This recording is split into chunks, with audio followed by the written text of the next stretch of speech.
This is a conversation with Jarrod Kimber. He's a well-renowned cricket analyst, long-time prominent contributor at ESPNcricinfo, author of Test Cricket, an unauthorized biography, and co-director of an award-winning documentary on cricket, Death of a Gentleman. He's also the host of the Red Inker podcast and a very popular YouTube channel. He's a filmmaker, writer, analyst, and commentator.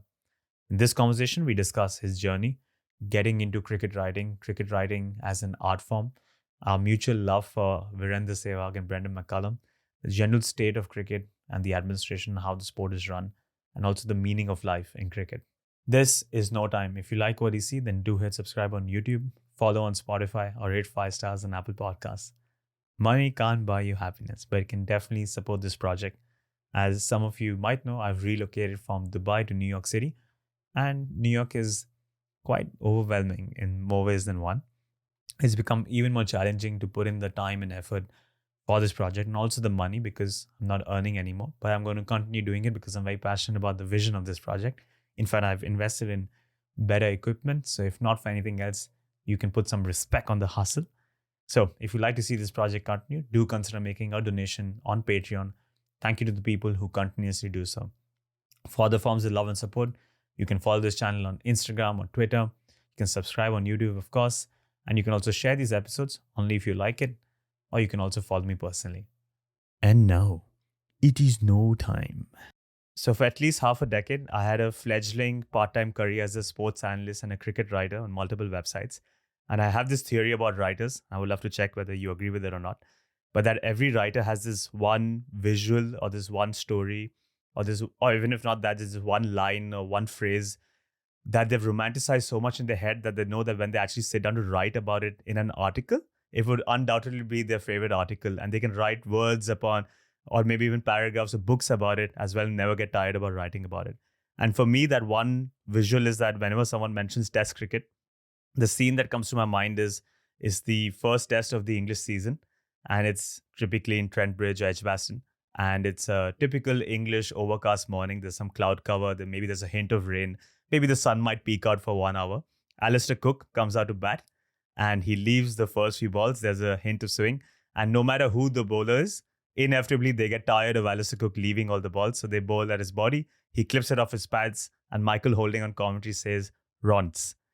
So that's the visual I always get about Test cricket. My first question for you is, you often say that you write almost 3 million words every 3 years. But is there a similar visual of cricket or memory, maybe from the time when you were growing up and watching it, that you romanticize so much in your head that when you actually sit down to write about it, you know that would be one of your favorite pieces and you can write books upon books about that moment? I'm not sure if there's anything sort of particular. I mean, I've kind of written everything. Like at this point, like I don't know how many millions of words I've written on cricket over the last few years, but you know, there is a certain point at which I've been writing so much for so long that I don't know if I would ever have anything left unsaid about cricket. So for me, the more interesting thing is usually new teams coming in and, you know, new storylines from that perspective. But yeah, I kind of feel like I've written everything. I mean, that's the thing about being a sports writer is the amount of times that you write the same kinds of articles over and over and over again. And as much as you try and make them different, they're probably, if you went back, you'd be like, I thought that was good, but maybe I wrote that 2 years ago and I forgot that test. No wonder I thought that was good because I wrote it 2 years ago and now I've been able to write it again. You know, it's sort of a magical thing sometimes when you write, when you're writing and you're editing really well and you go back and you're editing your work and you go back and you go, do you know what would be a great line here? And you enter the line in and then you get to the next paragraph and you realize you've already written that line. And you're like, oh, that must mean that this is the actual perfect line for this thing. And sports writing's a bit like that. Like sometimes you're like, I know the exact perfect piece for this. And you write it. And then someone on Twitter's like, didn't you write that 2 years ago? Well, I'm still right, clearly, because it's still with me. But yeah, I probably did. It's very interesting you bring up when you went back and you read your previous articles. I think it's in all our natures to be very critical of the work we've done in the past, and we always feel like we're a much better version of what we are now. But I want to check with you. You never had the intention of becoming a cricket writer until one day your friend Todd Spear suggested that you should start a cricket blog. And that's when you got into cricket. What I want to check with you is when you actually look back on your previous work, you worked from the first few years, do you feel like coming in as an outsider in cricket writing in particular, do you think it gave you a lot more freedom to try new things, to just play around, be a lot more irreverent, and also give you this fresher perspective, or slightly more unorthodox perspective? I know you've still managed to retain that, and the kind of stories you cover still have that element in them. But when you analyze your own work, do you feel like that was a benefit at that point? Or do you feel like now having a much more enhanced knowledge of cricket makes your work a lot more richer? Oh, look, my work's better now because I'm a better writer now. I probably learnt to be a professional writer by writing about cricket. So it would be unfair to say that those first years would be my best writing because I was still learning what I was. Also, I wrote that blog in a character's voice because I was writing a novel at the time. And so it's, going back, I'm like, oh, I shouldn't have said that. And then I'm like, oh, I didn't say that. That was that stupid character I was using. So, a lot of the stupid stuff and a lot of the stuff I don't like is less the cricket analysis and that sort of stuff. It's more the dumb jokes or the dumb hot takes or the trolling that I kind of did back in those days. Look, I think people who revolutionize an industry, which I suppose I have to a very small degree in cricket, probably do so because they're outsiders. They probably do it because they don't know what they're doing, and some of it comes naturally. So yeah, I think having that independence, not having an editor, not really having anyone other than the people on the website giving me feedback, certainly allowed for that. But I didn't really know what a cricket writer was. I'd read newspaper articles, but I wasn't one of those people who read newspaper articles and was like, I'm going to be like that person one day. So I didn't take notice of that. The sort of writers I was more interested in were songwriters, some poets, and mostly screenwriters and novelists. So I never really broke down professional sports writing to be like, oh, well, he does this and he does this, and this is his angle and this is his angle. And so, here I come at it from a character perspective. I'm writing online with no editors.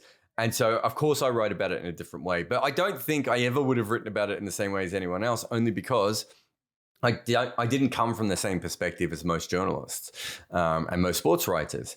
I didn't study journalism. I didn't work at a newspaper. I've never worked at a newspaper, really. My writing is probably more lyrical and a different way. Even when I write about analytics, I probably write about analytics in a different way than most analytics writers do. Yeah. And a lot of that came from the fact that I just worked it out. And, for me, my writing is pretty much, well, for the first 5 years anyway, was just throwing shit at a wall. And the stuff that stuck was sort of what I went with. There was no great theory behind any of it. I wasn't sitting there going, I am revolutionizing cricket writing. Most of the time I was like, I don't know, I've got to get through this next piece, so I'm going to write something here. And through that, I probably came up with 3, 4, 5, 6 different forms of sports writing that suited me and my personality. And through that and me becoming popular, it probably meant that other people did a similar thing. But I suppose the freedom helped. But to be honest, when I got to Cricinfo, I had freedoms that other Cricinfo employees didn't have. For instance, I was hired to do video. So no one even paid any attention to my writing for about a year. They didn't even really want me to write. And I was just like, well, I'm here at the ground and I'm bored. I'm just going to write a piece. And over time, those pieces got quite popular until the point that, I don't know, maybe a year after, maybe not even that long, less than a year after I worked for Cricinfo, I went from not working for them to being their global writer, which is quite a step up. And I think that, again, there was that freedom there. So I kind of lucked into those sorts of situations. And I I really wasn't thinking about it too hard until, I can't remember when, maybe 2013 or 2014. I got really paranoid that I was having a good run and eventually it would all fall apart. And so I basically unpacked my writing from top to bottom to learn what I had learnt. To work out what worked for me and what didn't work for me, so that then I could do it in a much more. I could still write a cricket with balls piece tomorrow. I could still write a lot of the old styles that I don't use anymore. But I suppose what has changed for me is that I know what I'm doing now, whereas before I didn't know what I was doing. So yeah, it probably helped not having anyone around, but there are a lot of failed bloggers out there. So it doesn't help everyone.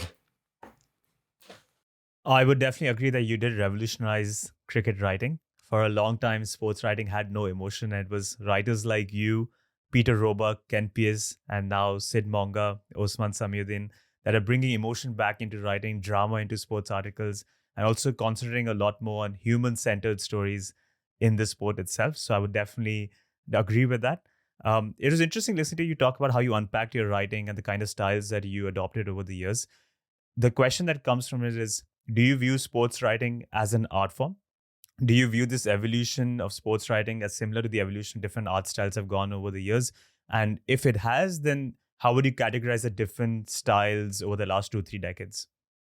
Yeah, I don't know if I specifically would call it an art form, but so at a certain point, one of the things that really annoys me is that people think you can only write about cricket because you've written about cricket.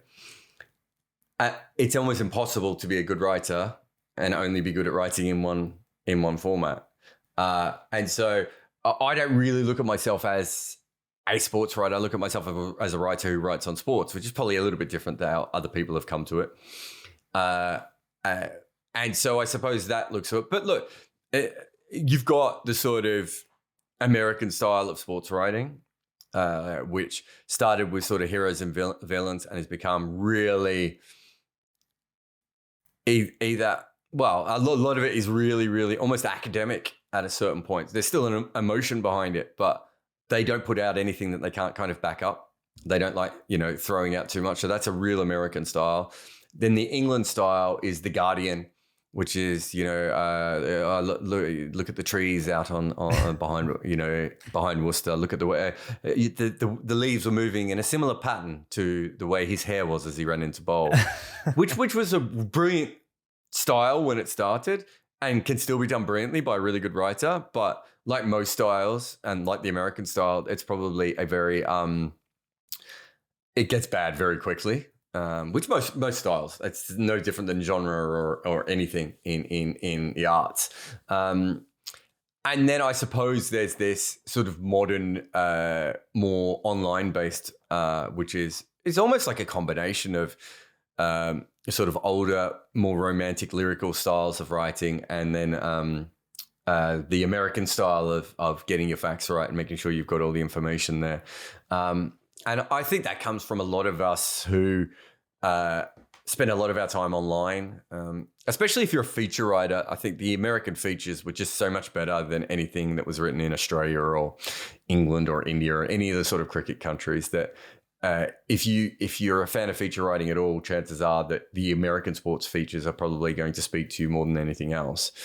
And that probably, even if it was just by me and maybe some other people reading them, and then taking little bits of that and bringing it across to cricket probably had an effect there. But yeah, I think that most people think sports writing is match reports, and that's like the shittest part of sports writing, realistically. Like, no, I don't care. I very, very rarely write a match report ever.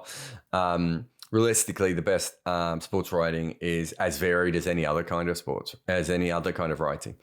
And really, what I try and say to people is that you are trying to find the best medium that day to tell the story you're trying to tell. And that could be anything from the driest possible stats piece all the way through to the most evocative color piece, right? That you're looking for the best piece. I noticed when I came through, so many people were like, oh, he's got this style. He's the guy with this style. But if you have a look, I probably have more styles than any sports writers out there.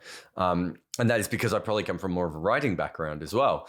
But realistically, the style doesn't matter. Like, that's just the thing that people who don't really understand writing fixate on, right? It's the least important thing. All the style is this. The style is the architecture, or even not even the architecture. It's the frame of the house, right? Everything else is the architecture and the design, and eventually the way you paint the wallpaper and how you live in the home. That is what the piece is. And I think people probably get a bit more caught up in, oh, he's doing one of these pieces, or she's this kind of writer. And it's like, well, no, she might just, it's a bit like a batter who's, very good off the back foot. They're going to play back to a ball that is fuller more often than not in cricket. And you see a lot of writers find their really good style and they stick to it. And there are probably more people and there are a few people like me who either get bored or just jump from different sorts of ways of writing, depending on their mood and what they're doing at that time. Yeah, pretty interesting the way you dissect the different styles. You've mentioned in the past when it comes to writing, you're in your element when you're listening to Red Medicine by Fugazi, and now Distillers or Run the Jewels as well. And I assume that's your flow state, similar to a flow state that Vincent van Gogh or Michelangelo or Mozart might have experienced in their time. So you watch so many cricket games and you watch so many of them live. What I want to check with you is, was there a moment when you were watching a cricketer, a certain performance, where you felt like this was this cricketer's flow state, that what you were watching at that moment was not just a good performance, but something truly divine, something very sublime, and maybe to an extent, even like an out-of-body experience? Yeah, I suppose the last couple of years of Brendon McCullum's peak, up until probably mid 2015, when he retired from Test cricket. I don't think in my lifetime I've seen a cricketer that you had to watch more. Shahid Afridi might have been slightly more exciting at times, and Chris Gale could do things. And there's obviously, being guys like Shane Warne and Murali and some incredible cricketers. I'm not sure you had to watch every ball, even of someone like Shahid Afridi.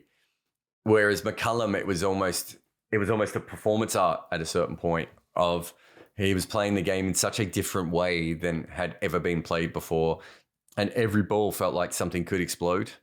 And so I think that was probably it. There are moments too, like Mitchell Johnson in 13-14 in the Ashes, but then in the South African series afterwards, where you realize that you're seeing whatever it was at that point, probably left arm bowling perfection. High pace with the angle and everything, and the sort of the violence that came with that angle. You're not going to see things like that again. Virender Sehwag and Adam Gilchrist were probably other cricketers of which that stood out, where it's a little bit like to go to Colonel Kurtz from Apocalypse Now. It's a little bit like watching the snail on the razor blade when you're watching, Virender Sehwag and Adam Gilchrist. That I don't know if I want to say the panic, but almost a panic that you have watching that they're going to be dismissed, that they don't have. They don't know they're on the razor blade. And so they're going at it with a certain energy, and you're like, oh, this could finish any ball. And you get it with chases as well. Ben Stokes' chase was certainly one of those in the Ashes in 2019. I've seen some test matches get, very close with, some draws as well. And the sort of the moment elevates sort of beyond the game. So yeah, there's probably quite a few, I suppose. So many thrilling moments in cricket, and it's very interesting. The kind of cricketers you mentioned were also my favorites while growing up. In fact, back in 2015, both of us wrote an article. You titled yours Virender Sehwag, Wild Animal of Batting. I titled mine Virender Sehwag, Shattering Cricket's Utopia. And the idea was the same. I grew up idolizing Virender Sehwag, and even though I was surrounded by arguably more technically gifted cricketers like Sachin or Rahul Dravid, I never tuned in to actually watch them, or even Jack Callis. But cricketers like Brendon McCullum, and especially in that period, I remember, since you mentioned Brendon McCullum, I remember the 2015 World Cup phase where it just felt like he was operating on a complete different level, not just batting, but even fielding, the way he was throwing himself around on the field. And I remember the final was happening at 3 a.m. in the UK. And I had timed my alarm for 3, but I don't know, I snoozed it for 5 minutes. And by the time I tuned in, he was already out. And it was the biggest heartbreak of my life. But not just Brendon McCullum, even I used to tune in for cricketers like Lance Klusener, Shahid Afridi as well. And these were the kind of people who always appealed to me, along with Sehwag. And at some point in my life, I actually wanted to dissect why they appealed to me when I had other cricketers that clearly the rest of the nation used to really love. And in your article, there was a line that really stood out for me. And it was, you said, when you were speaking about Sehwag, you said that when you bowled to him, you weren't bowling to a batsman, you were bowling to a belief system.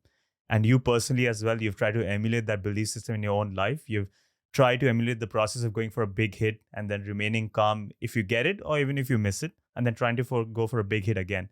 So the question that arises from here is, Do you think the kind of cricketers that appeal to us because of something more than just their cricketing ability or what they perform on the field? Do you think the kind of traits they show on the field, or the kind of persona they have, or the attitude, the way they approach the game, if that mirrors our own personality trait or the way that we approach life in a certain way, then there's a much higher chance of them appealing to us? Yeah, well, I mean, we're projecting at a certain point because we don't really know the person. And, as much as I love Virender Sehwag as a player, like some of his tweets, well, not that he writes them, but some of his tweets are idiotic. And certainly not that. So you are projecting to a certain point. But I remember I had a girlfriend she watched a little bit of cricket, and she loved Ricky Ponting. And one of the things she loved about Ricky Ponting was how single-minded he would be. Right? He knew what he wanted to do. He was going to do it. Occasionally that would upset people, but that was Ricky Ponting. He was neat. He was tidy. He did everything right. And, I remember her telling me that once. And then I looked at the way, and I happened to work with her, and I looked at the way she worked, and I was like, you want to be Ricky Ponting here. And I think that there is an element to that. And if you look at the cricketers that I mentioned before, there's certainly, whether it be McCullum or Sehwag or Gilchrist, there's a certain throwing out the conventional way of doing things.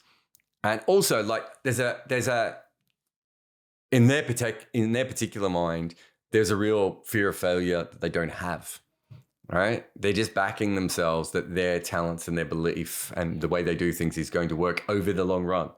They realize that on the worst day, it's going to be horrible, but they don't focus on the worst day the way that perhaps other athletes do.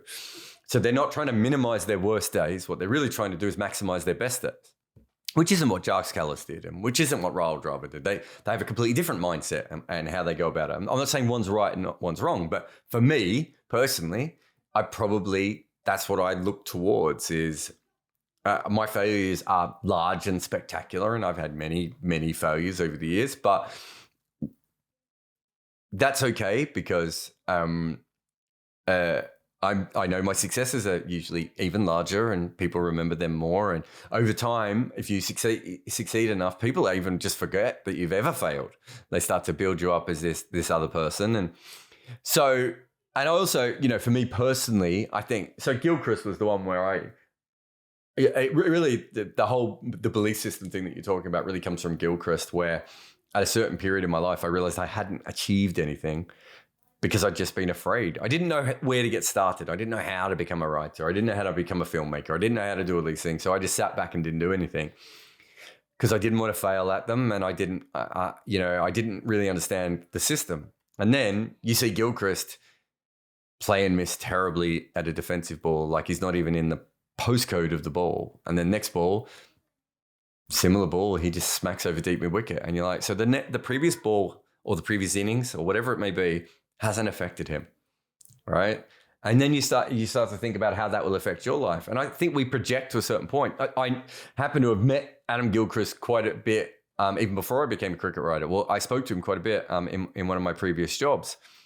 And he's not really like me, right? His personality is not like me. He's actually, in some ways, kind of a far nervier person than I am, I think. He's probably not as confident as me in many. If you watch him commentate, you really get a really good sense of probably who Adam Gilchrist is. He's a very nice guy. He's very thorough. But he's gone on to be almost like the straight man, right?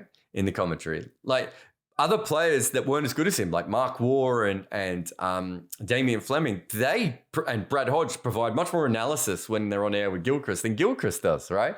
He's very reserved.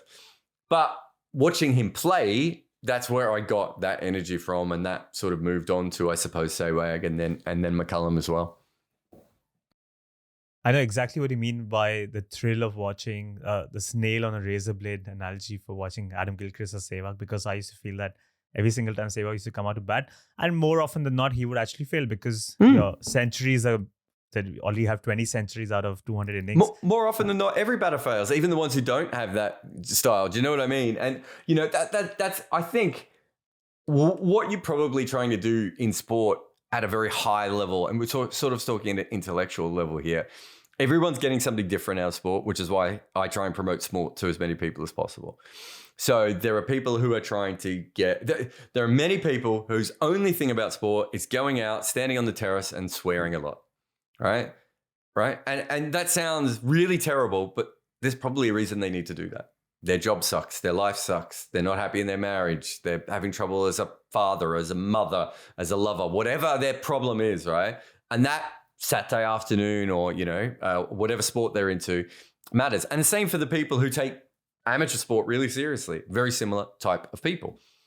All the way through to someone like me where sports become my profession. But even before that, probably changed the way I live my life at a very high end level.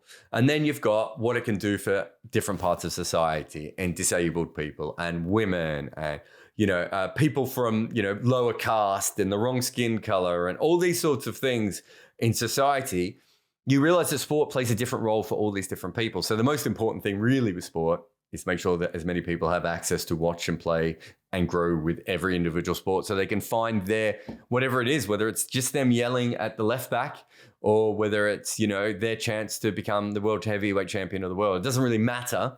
It matters that they're getting something out of it. And I think that's a really important thing. And so, I take one thing, you take another thing. It doesn't really, there's no right answer or wrong answer. We will touch upon growing the sport and making it more accessible for a lot of people. But just wrap up the topic on role models. One other role model that you have is Quentin Tarantino. You've used a lot of his non-linear storytelling style in your own writing as well. So as a nod to your inspiration from Quentin Tarantino, I have a game segment here. I'm going to list down some Quentin Tarantino movie characters. I would love to know which cricketers remind you of those characters and why. Okay. Wow. Okay. So the first one is Hans Landa from Inglourious Bastards. I wonder if there's almost an element of Graham Smith there. If you think about Graham Smith quite early on in his career, the ability to, from a very young age, he seemed to be an old soul. Like he knew a lot. Like he seemed to understand Australian cricket despite the fact he hadn't played that much against the Australians. And he certainly understood England. And there was a bit of an evil genius about him. Like if you think about the way he would put pressure on the England captains and, he would upset the sort of apple cart of the way that the major teams talked about cricket. And even all the way through to, he basically ruined Stephen Finn's career because he didn't like facing Stephen Finn. And so he created a law, essentially, that is, I suppose, okay, but he kind of did it. He didn't I don't think Graham Smith did it because he thought it was a great law. I think he did it because he thought it would upset England. They might not be able to pick Stephen Smith, or they'd pick him and he wouldn't be very good. And he was right. And basically that ended Stephen Finn's career, which is an incredible thing to think of. That's 4D chess, isn't it? Is that not the sort of thing that Hans Landa would do? Definitely. I think that's a great analogy to have for sure. Second one, Samuel L. Jackson's Jules Winfield from Pulp Fiction. Oh, okay. Yeah, I suppose. So he's almost like on a spiritual quest in that film, isn't he? As much as anything. So it's, I wonder who that could be. There's almost. This is going to sound quite random, and I'm not sure everyone will get it, but there's almost a Kane Williamson thing about him where he's on a journey within the game that isn't probably going to define him within the game. So he's obviously very good at what he does. Whatever that hitman / enforcer type role that he does. But in some ways, there's a sort of a calmness within him that he understands his place in all of this, and that his place is not at the top of the tree, but it's not at the bottom of the tree. And there's a real calmness to that character, despite the fact that occasionally he gets fired up, which I suppose Williamson doesn't as much. But yeah, that's a very random one, but I'm going to go Kane Williamson on that. Very profound, actually. On to the next one. So Leonardo DiCaprio's Rick Dalton from Once Upon a Time in Hollywood. Ooh, I mean, that's almost every ex-player ever, isn't it? It's Ramiz Raja at the moment. It's any ex-player with a YouTube channel that yells a lot. Michael Vaughan. Geez, Michael Vaughan's a good one there, isn't he? Michael Vaughan might be the best one. In fact, that sort of, because there's a fragility to that character, isn't there? Like, he's pretending to be masculine and he's not, in the way that we now understand that Michael Vaughan was pretending to be intelligent and he's not, right? And they managed to probably mask it at a certain point because one's a great actor and one was a very successful captain. But in reality, there's a real fragility to it. And also the needing to have someone around telling him that he's good. You know, in Michael Vaughan's case, it's now social media audience, isn't it? Really? I almost feel like that. Like there was probably a point in that character's thing where everything he said was right and everything he did was right. And then we see him at the end, don't we? We see him as this sort of broken down figure watching himself on TV. And you can kind of imagine Michael Vaughan doing that, searching for relevance, especially now that he seems to be losing all of his jobs. Couldn't have said it better. Fourth one, Uma Thurman's The Bride from Kill Bill. I suppose you're almost looking for a player on a permanent revenge path at that point, aren't you? I suppose that's her. Her character is really interesting because she's incredibly strong, and yet she's not quite. She projects as being strong at times, but it's quite clear that she's not always strong. But she's doing this because of something that happened to her rather than something that is within her. This is going to sound really, really weird, but it's almost the way. There's almost like a Darren Sammy angle to that character. Darren Sammy's probably a lot more polished than the Bride is. And I mean, Darren Sammy's basically a politician who played cricket, right? But if you listen to him, the fire that is within him to be successful and the fire that was within him, you know, some of the things he said as West Indies captain, incredibly political and incredibly driven by things that Mark Nicholas said and the chairman had said and all these sorts of things.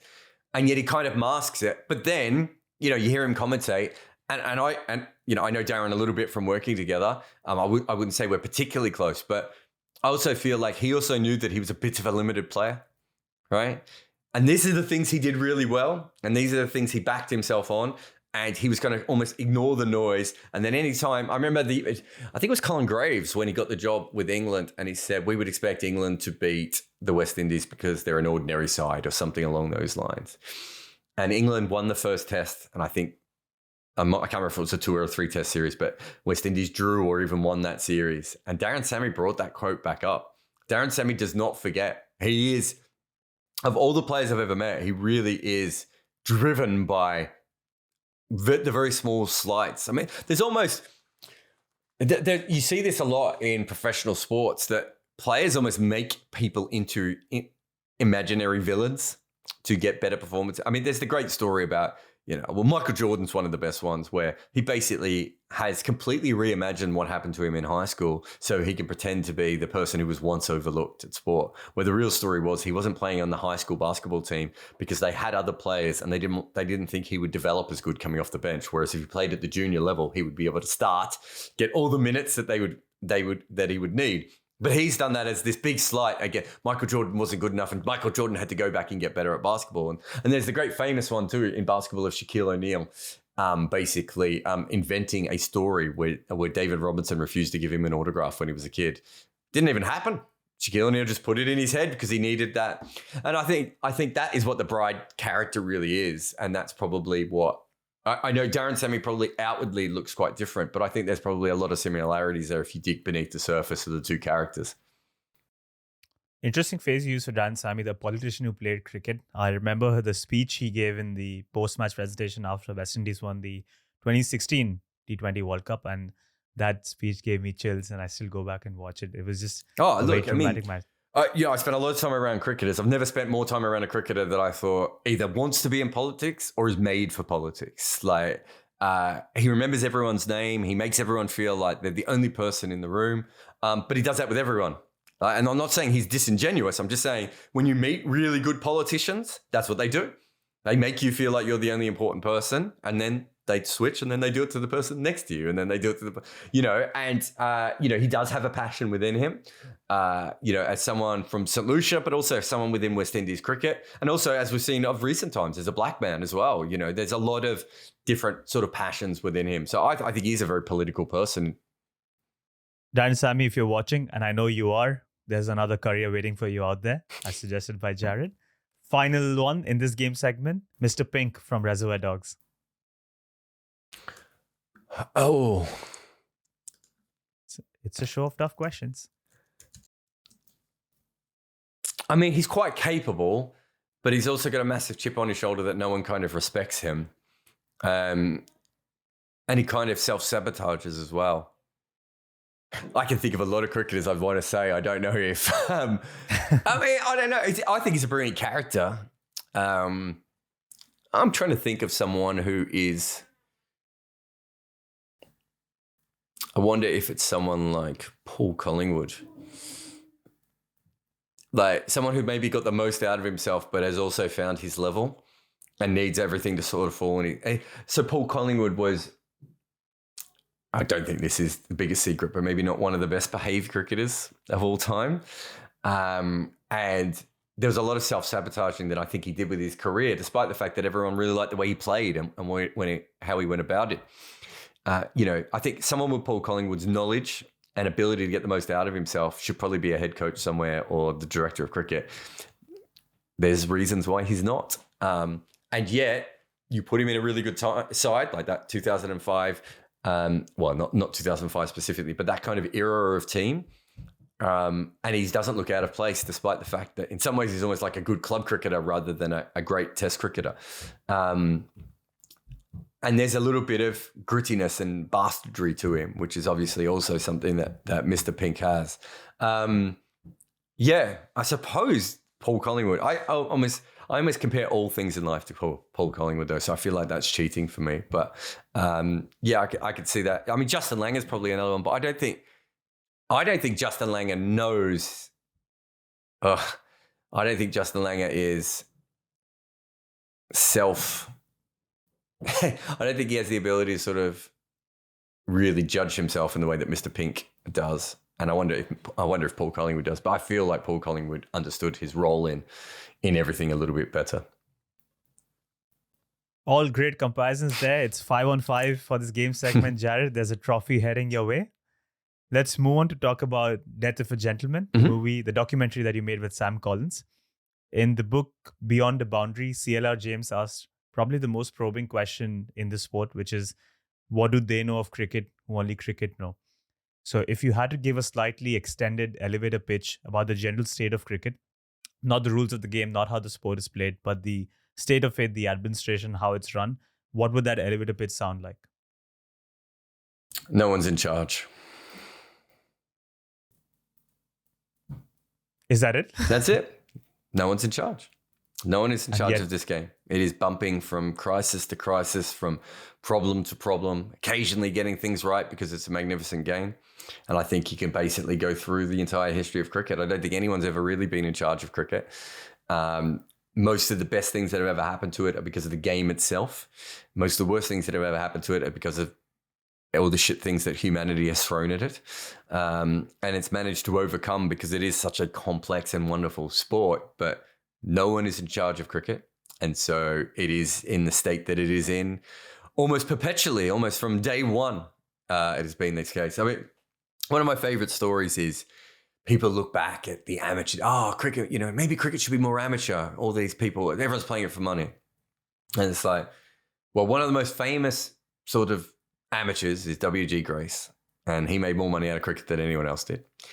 One of the most famous sort of figures from the amateur era of cricket, from the so-called golden era of cricket, is Victor Trumper. And he once went on strike because of a fight with Cricket Australia, or ACB as they were at the time, I think.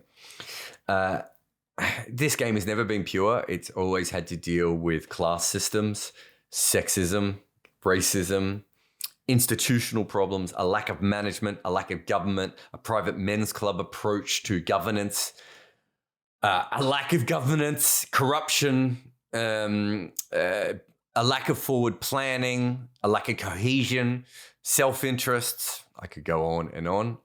And yet it's a brilliant sport. And so we keep coming back to it, and it's never been run well. And yet it's almost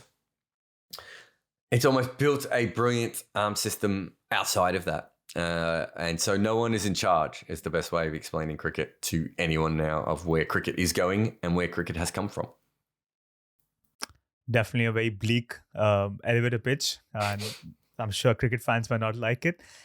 In your movie, Gideon Haigh had actually asked another probing question where he had said that, does cricket make money to exist, or does it exist to make money? And it's pretty obvious to anyone who watches cricket these days that currently it exists to make a lot of money. And we all know the ideal scenario is, of course, that it should actually make money so that it can exist and also grow. But what I want to check with you is, do you really feel like it's actually possible to completely reform the system? And why I ask that is because it seems like every single system out there in the world today and every institution beyond sport is prone to incentives and is built around money. And every time you notice any institution that there's an independent committee that's been formed or any kind of an idealistic framework that's been established, it's always susceptible to power, corruption, and money, of course. And there's always a reversal that happens. It goes through these cycles of changes. So then do you actually think it's possible to completely reform the system? Or do you think just fighting the fight itself and the changes that come along with it, even if they're minor, that in itself makes this fight worth it? So probably one of the most famous corruption stories in sport is FIFA, right? Cricket has a much worse governance system than FIFA. It's not as corrupt, but FIFA were growing the game while they were corrupt. FIFA made sure that football got bigger and bigger and bigger. I think that at a certain level where cricket's problems are is that, yes, there's no perfect system. And Gideon Haigh's comment is completely fair and accurate. But at a certain point, in order to grow the game, cricket has to make more money. If we want a bunch of kids from posh schools from Sri Lanka and England and South Africa to play cricket, we can do that, and we can make it out. We can make less money from it. If we want kids from Nepal to play, if we want the Thailand women to play, if we want the Thailand women beat Bangladesh women today, which is incredible to think of how much money and resources Bangladesh have. Not comparing them to some of the major teams, but compared to Thailand, the Thailand women are good because they're professional. They train and they practice, and there's money involved, and they get better. Money has to be made, but realistically, without an adequate system, without checks and balances, without consequences.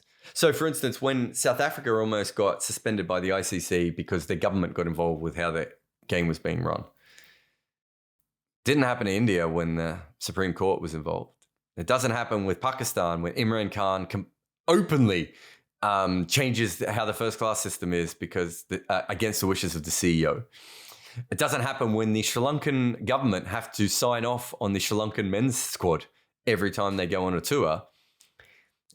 We don't have any system at all in place. It's not even like we have a corrupt system. We have a lack of system in place. We don't even follow our own rules in our sport that we have written down.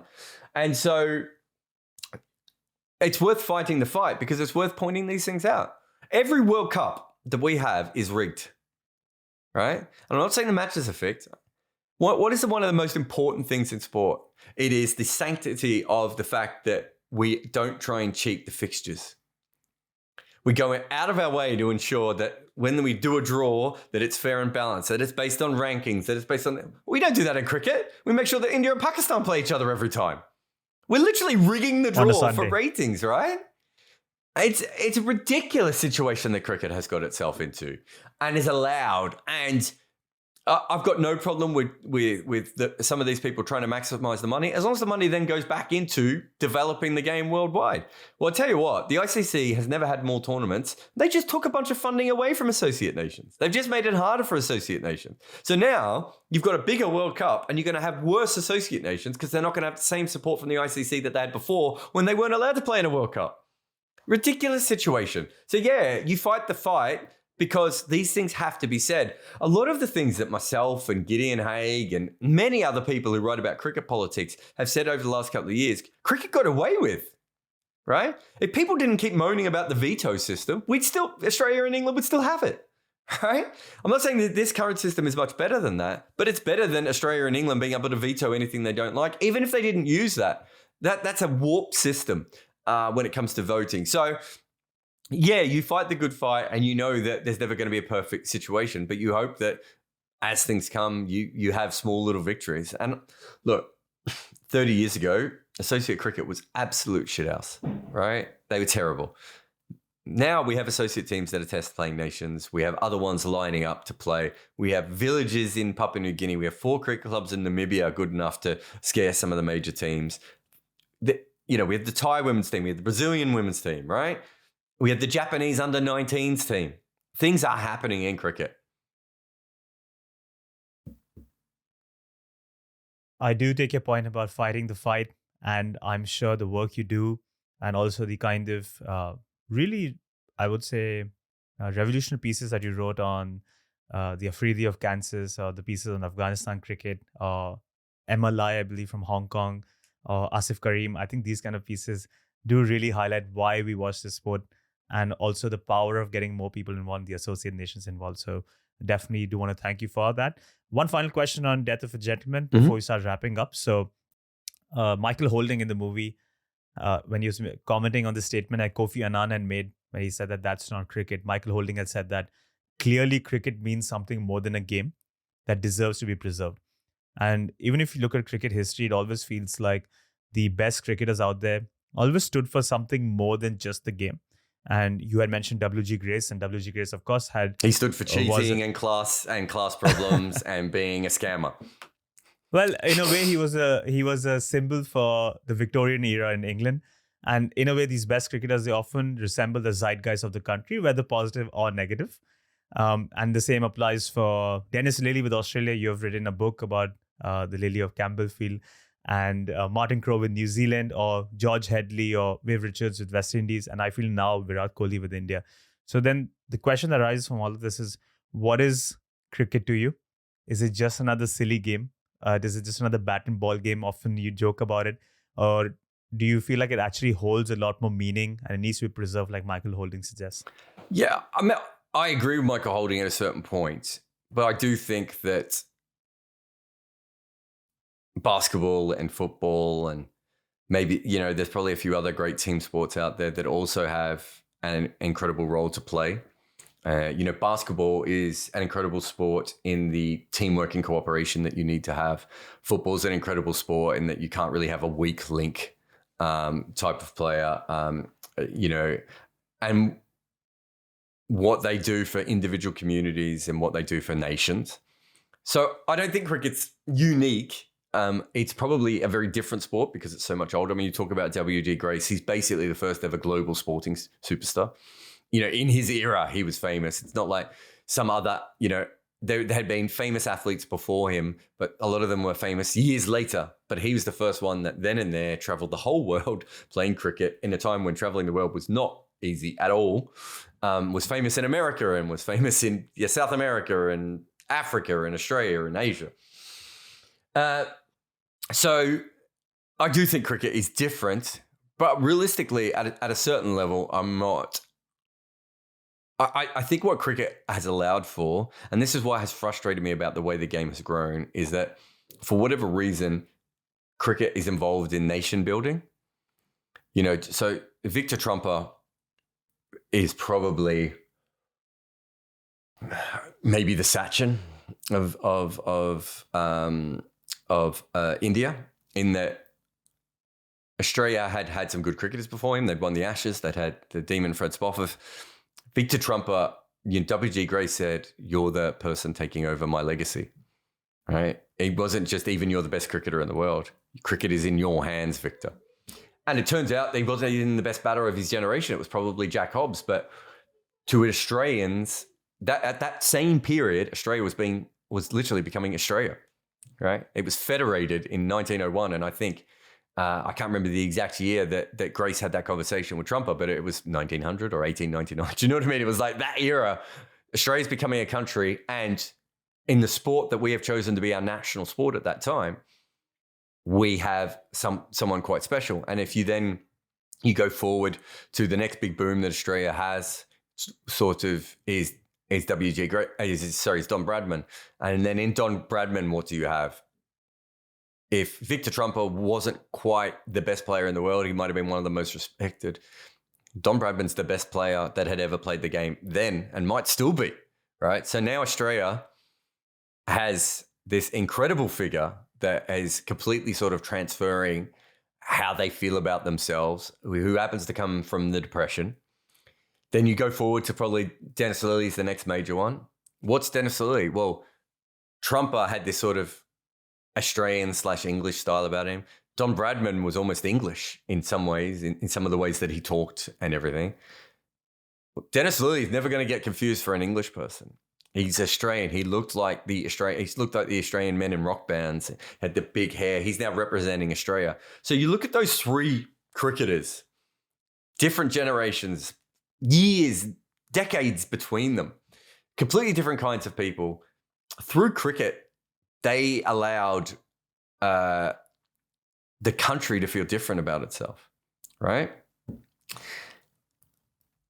You then go to the West Indies and you have Leary Constantine and George Headley and then Frank Worrell. Go forward to Viv Richards, even perhaps Chris Gale. You have these people who represent that, in this case, not a country, but that region and what it means to be West Indian, right? Cricket has allowed that because it's been such a national sport. It's not that football doesn't have this. It's not that Lionel Messi is an incredible figure in Argentina, but they don't get to see him week after week playing for them. He doesn't don the badge very often, right? And a lot of them are friendly games. Cricket, because of that national ability, you look at New Zealand, there's the great story about, Bob Blair and Bert Sutcliffe, one of which clearly had concussion and shouldn't have been on the field, and Bob Blair, whose fiance had died the day before. And they bat together in a 10th wicket partnership when New Zealand are over 100 runs behind, and it doesn't matter. They're not going to beat South Africa, right? That defines how New Zealanders feel about themselves. The same way now that it probably doesn't happen as much in the Western countries, right? But it does happen in India. Virat Kohli defines the way that Indians feel about themselves, in the way that Sachin did, in the way that Gavaskar did, right? In the way that the spinners, the spinning quartet did back in the day. And the same with Sri Lanka. Sri Lanka wants to be Mahela. Sri Lanka wants to be Kumar Sangakkara, right? Sri Lanka wants to be the Arjuna Ranatunga of the Asian area. Pakistan. One half of Pakistan wants to be Misbah and the other half of Pakistan wants to be Shahid Afridi. It builds something within nations that we're probably going to lose one day as we go towards league cricket. I don't think there's any doubt about that. But even if we lose it and cricket becomes a different sport, we could tell the history of nations through cricketers and through cricketing eras and through how much they struggled and how much they weren't taken seriously by other countries and all these things. And you can see it in a way that isn't always readily available through art. And, I always say that, Bradman was Australia's great cricketer at the same time that Errol Flynn was a major movie star. Australians kind of heard Errol Flynn talk with an English accent and play Robin Hood. He's not playing Ned Kelly, right? He's not playing Australian things. And Don Bradman is going out and scoring almost double what Walter Hammond can score. Hammond could score while playing against him, while wearing the badge, while wearing the hat, right? There's something about that cricket has always had. And then there is a lot of sports are just easily accessible, right? So sports are made to be, basketball is made to be easily accessible and football is made to be easily accessible. Cricket makes you work for it, right? Which is part of the problem, which is why not as many nations play it, although a lot of that has to do with the governance of the sport. Cricket makes you invest in it, right? That is something that is, I think that's a special part of cricket. Again, I'm not into the whole cricket civilizes people and all this sort of stuff. I mean, famously Robert Mugabe said cricket civilizes people and I want us to be a nation of gentlemen. I think once Robert Mugabe said that quote, it sort of tells you how nonsensical the gentleman's game is. And the phrase itself, the gentleman's game, they don't mean working class people. They didn't mean non-white people. They specifically meant people that went to Oxford and or Harrow and Eton and those sorts of places. But cricket has the ability sort of beyond that to break through, and it does have incredible moments of national importance and nation building have all come from this sport. And I don't think you can ignore that. I've just done a podcast series on the first time teams beat England. We're talking about a sport that is an empire sport, a Commonwealth sport. How big is that for the first time Australia stood out on a field and beat a team called England? How big was it when New Zealand managed to do it, when India managed to do it, when, Sri Lanka managed to do it? I mean, how long after Churchill was involved in the Bengali famines could the Indians beat the England cricket team? I mean, what a fucking finger in their face that is, right? That's one of the incredible things is there's this built-in narrative and everything in it. And then you've got the sport itself. We play on a living, breathing field. It does not give a fuck where you're from. It does not care about what happened 5 minutes ago. The weather has changed. The ball has changed. And now the ball is going to do something completely different. And the game is going to be something completely different. Basketball courts don't really change that much, right? Football fields, it either rains or it doesn't rain. Cricket, the sun's out and suddenly the pitch is acting differently. And now we've got foot marks and this is happening. What an incredible sport that is, that, the ball can land in the exact same spot twice and can behave completely differently. Baseball, what a magnificent sport baseball is, but baseball's 2D. The ball don't bounce and you don't hit the ball backwards. What a complex game cricket is. And, I always say that cricket it's done everything it can to sort of overcome the worst of humanity and still be absolutely brilliant. And I love the fact that when Test cricket came along, people in England said, no one will ever follow a game that goes for 3 days. And we're still saying that 140 years later. We're still having the same argument we had. Cricket never fit in. And yet, here we are. I must really thank you for that. That was a very fascinating picture and links that you pointed out. And I must say that the national importance that we put on cricket surely has pros and cons. But for some reason, of course, the pros stay with us, because I clearly remember when India won the World Cup in 2011 and how I felt. And even though I wasn't living in India at that point, I was living in Dubai, a city that you're very well familiar with. All the Indian expats in Dubai came down and celebrated the entire night. And at that moment, I just remember feeling, I'm getting goosebumps while talking about it. I just remember that feeling that we had of a sense of community in a completely different country altogether. And sport for a day, for a night had united us. And I would always treasure that. So definitely very interesting ideas to think about national importance and how we're moving to a league phase in cricket as well, and how that will affect this sport. So let's start wrapping up. Let's move into a final 3 or 4 questions.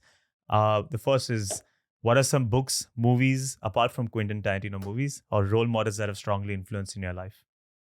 I suppose novels. When I was young, I probably read the sort of normal stuff that people like me read. Bukowski books. A big fan of Nick Cave as a novelist, the singer. I love Sam Peckinpah films and Hal Ashby films. Those were probably, very, very big on me. I remember watching, the show Californication. And they went through, in one stage he goes through the people who influenced him. And I realized how similar they were to mine. We probably read very similar things. I also read very weird things. I've read most of the major religious texts, from everything from a book written by a guy who thought he spoke to aliens when he was in the shower, all the way through to the Quran and the Bible and, all those sorts of books, Scientology along the way, those sorts of things, which I find really interesting because they are unashamedly trying to promote a message and they're trying to convince you of something. It's a really interesting style of reading. So I suppose those were Camus was someone else that I've read a lot. My favorite book is a book called The Dice Man, which you could never write today. Pretty sure it starts with, if not a rape, then a rape-like situation, which isn't probably a rape, but he describes it as a rape. But what an incredible book The Dice Man is. A lot of people now live in a sort of Adam Gilchrist style inspiration based on The Dice Man, which you probably shouldn't, but I think the book is just an absolute incredible piece of work. Wright Thompson as a sports writer, Christian Ryan as a cricket writer, two people that probably I think about a lot, and how I can sort of be better than them or be as good as them or try and match them in different ways. I think those are probably the majority of the ones that come off the top of my head. I'm always looking for. There was a New York writer a couple of years ago called Darcy Wilder, who I really like her writing. It's completely. She almost wrote a whole book like in WhatsApps, if that makes sense. It's incredible the way her brain sort of put together this book. I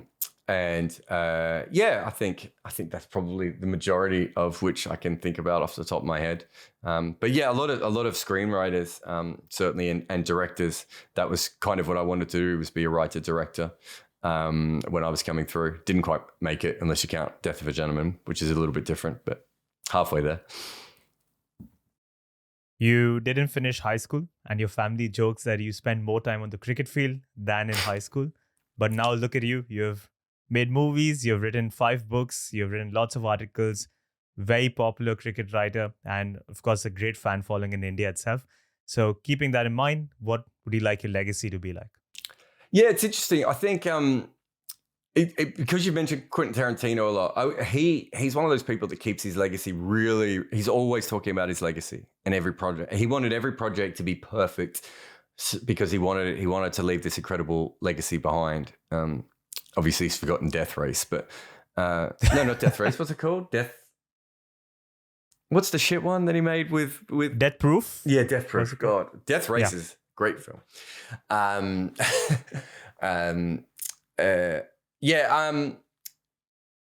don't really think about legacy. I don't know what my legacy will be, and I've never really thought about it. I remember I was talking to Gideon Haig. This is quite a few years ago, maybe 2014, and I said, I really don't know what I'm going to do next, because we were sort of coming to the end of the film at that point. I said, I just don't know what's next. And he said, that's why you'll be more interesting, because you won't know what's next, whereas I think other people probably do. Not saying that makes you uninteresting, because as I said, someone like Quentin Tarantino is very good at that, but I don't have that ability to go. If you'd asked me 2 years ago whether I'd have a YouTube channel with a bunch of video essays on it, I would have said, what's a video essay? So it wasn't like this was any part of my plan, and now it's probably a major part of what I do. Legacy, I don't know. That's probably for other people to decide. I think I remember maybe around 2015, 2016, Lawrence Booth saying to me that I'd ruined his life because every writer started every article like they were writing one of my pieces, and it was doing his head in. So you have a lot of people that imitate you. I suppose what I have tried to do is encourage as many people with as many different backgrounds into cricket media as possible. I think I've fought for associate cricket and women's cricket and even disability cricket at times, although probably not enough. Trying to improve you hear a lot of people say things like, I'm trying to leave the game better than I found it. But I wonder what they're doing on a day-to-day basis. Right? And I suppose on a day-to-day basis, I am trying to do that. I'm trying to educate fans so they understand that just because they've seen KL Rahul fail for 4 innings doesn't mean anything in T20 cricket, and that you don't need to replace him. And that if he's the best player, he's the best player. I think it's really important to think about things in a different way. And, I talked about the nation building of cricket, but it's also important for us to understand that, a lot of that is a sort of leads to jingoistic nonsense. And so probably my career is fighting a lot of different fights at the one time. But I suppose the legacy is for someone else. I just like to write and do stuff, really. And I'll continue to write and do stuff as long as people read it and care. And occasionally people pay for me for it. We are thankful you do it. And I can't speak for the entire world, but at least from my end, I used to always love just clicking on your article and settling down for the next 3 or 4 minutes and just knowing that I'll be learning something new. I'll be reading about cricket from a writer who clearly understands the sport, and also it'll be funny at the same time. It'll be quite entertaining. And that'll be 4 minutes of my life that won't be wasted. 4 minutes? When have I ever read it? You must be a speed reader, man. I don't think I've ever read a piece that could be read in 4 minutes. The Virender Sehwag article was around 3 to 4 minutes. I don't time myself, but that's it. You're just lost in the, it goes so quickly because of the pace I've written, man. Time is all relative when you're reading a Jarrod Kimber piece. Okay, so final 2 questions. Actually, I had only 1 question left, but I want to ask you a follow-up based on your answer on legacy. So what would you like the legacy of cricket to be like? Where would you like to see cricket in the next 10 years? I want cricket to be played in as many places as possible. I think that's the most important thing. I think, as I said, there are other special sports. I mean, basketball and football and, rugby can be special. And, I think there are lots of great team sports that bring out different things in people. But I also know that cricket is probably just going to connect with certain people. And if there's someone in Denmark or, the Congo or Fiji, who maybe their life could be a little bit better because they play cricket, because they watch cricket, because they understand cricket, right? What you really want in that position then is for them to have access to it. And we set up a sport was set up around our love as cricket fans, where the opposite happened, where cricket was taken away from all those places. And so getting cricket out to as many people as possible, there's no reason why. I don't know if cricket will ever usurp football, and I don't care. I don't care if it's bigger than basketball or football.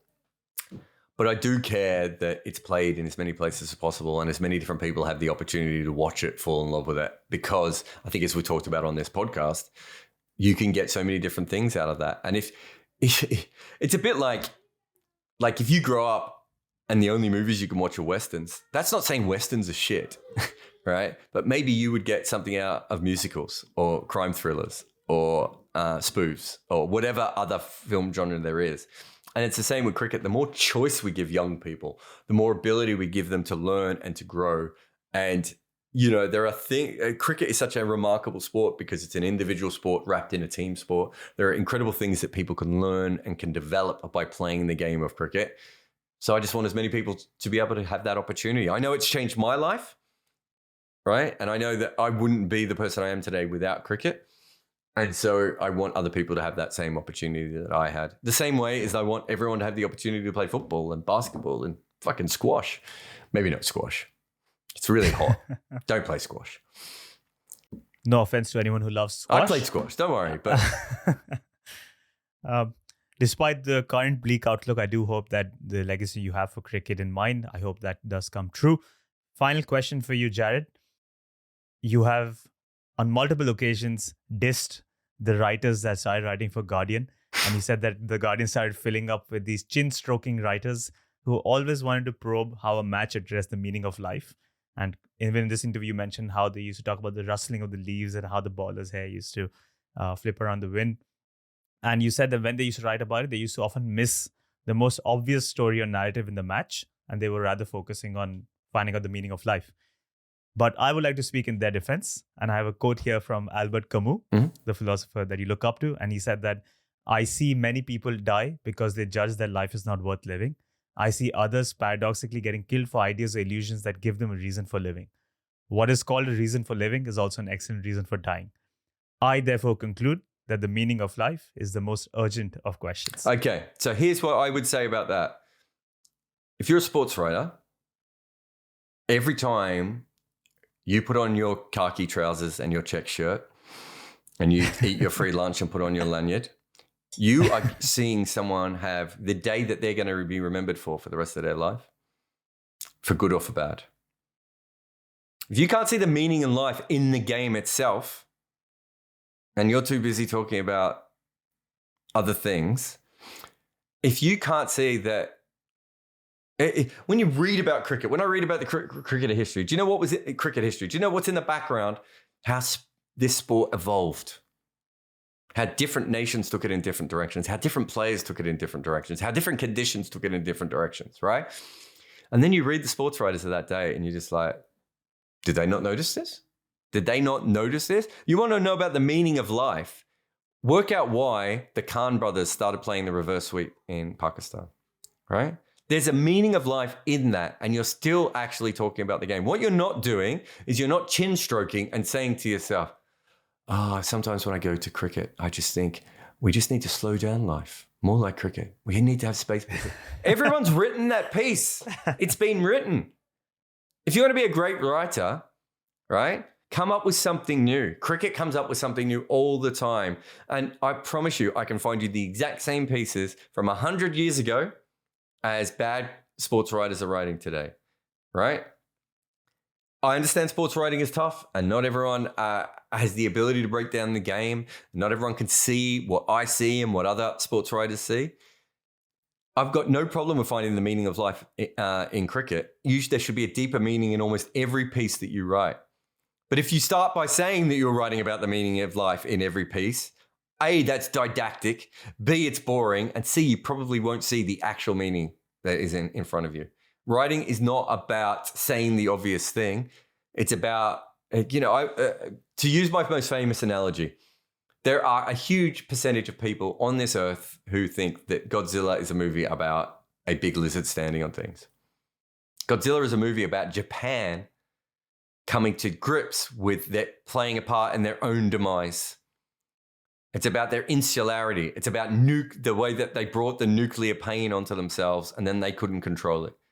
It's about this pain that the Japanese people had after World War II, right? That movie is more about the meaning of life than half of the fucking sports writing pieces that talk about and pretend to be about the meaning of life, right? And that's a movie about that's a movie where a bloke goes in a lizard suit and stands on fucking pretend buildings, right? That is great writing. Saying you're writing about, cricket, it has the ability to be a great leveler. Oh no, fucking tic-tac. Fucking throwing a coin in the corner has the ability of being a great leveler. What is happening here? What is happening in front of it? Who's the great narrative today? How has the sport changed today? How is this team doing something that they've never done before? Why does this matter? Is this going to be the first line of their obituary? Is this going to be it? Remember that great day at fucking Taunton, at fucking Selhurst Park, at Wankhede, right? These are incredibly important moments. If you go there and your sole objective is to waffle on rather than tell the stories of great athletes and the sport itself, I've got no time for you. That's not having a go at The Guardian, because The Guardian has many great writers, right? The Guardian changed sports writing in a positive way. It's just that in some ways it's a little bit old-fashioned, and I think sports writing has moved on beyond them. But you've got to cover the sport properly. You've got to invest your time. You've got to have a passion for it. And if you're just there lazily talking about how it's like watching chess on the green. Oh, fuck off. I've heard that before. The sport is better than that. It's more than that. It's more important than chess on the green, right? It's different than chess. It's something else. And I think that is what great sports writing should be. I can find the meaning of life writing about Jesse Ryder bowling a spell of bowling for Essex in a second division county game. I don't write about it being the meaning of life. Anytime that you write about something that has a deeper meaning, it's about an aspect of our humanity, about our life and whatever. When you're writing about leaves because the leaves are pretty, you're probably not doing that. Can I ask you, what is your current interpretation of the meaning of life? I don't even know if I have an interpretation. Life is it's just, we're living it. It's evolution. It's what we do. It's survival. It's expansion. It's science. It's humanity. It's life. It's death. I'm not,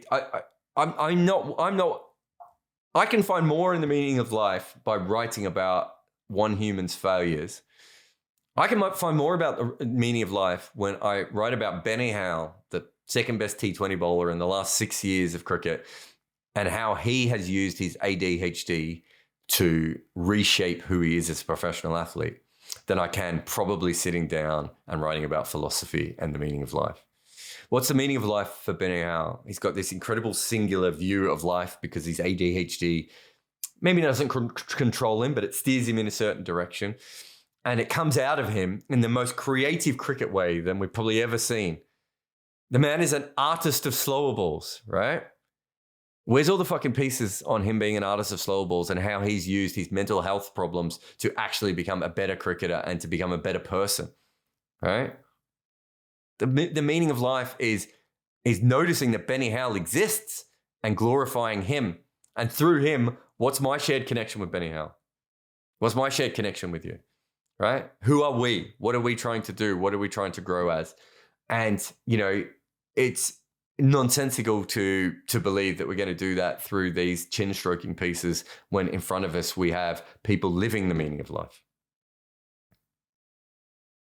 Point taken. Jarrod, thank you so much. If people want to connect with you, read your articles, read your books, watch your movies, where can they do so? Everywhere, I suppose. I think if you put in Jarrod Kimber Linktree, it's probably the best one that comes up with all my links. If you can put that in the show notes, but you can find my Linktree on my Twitter profile as well. Just Jarrod Kimber. I'm everywhere. If we'd be here for another 25 minutes, if we're going to be talking about just all the places you can find my work. Sounds great. Jarrod, thank you so much. I really appreciate your time. I really enjoyed this conversation. No problem. Thanks for having me.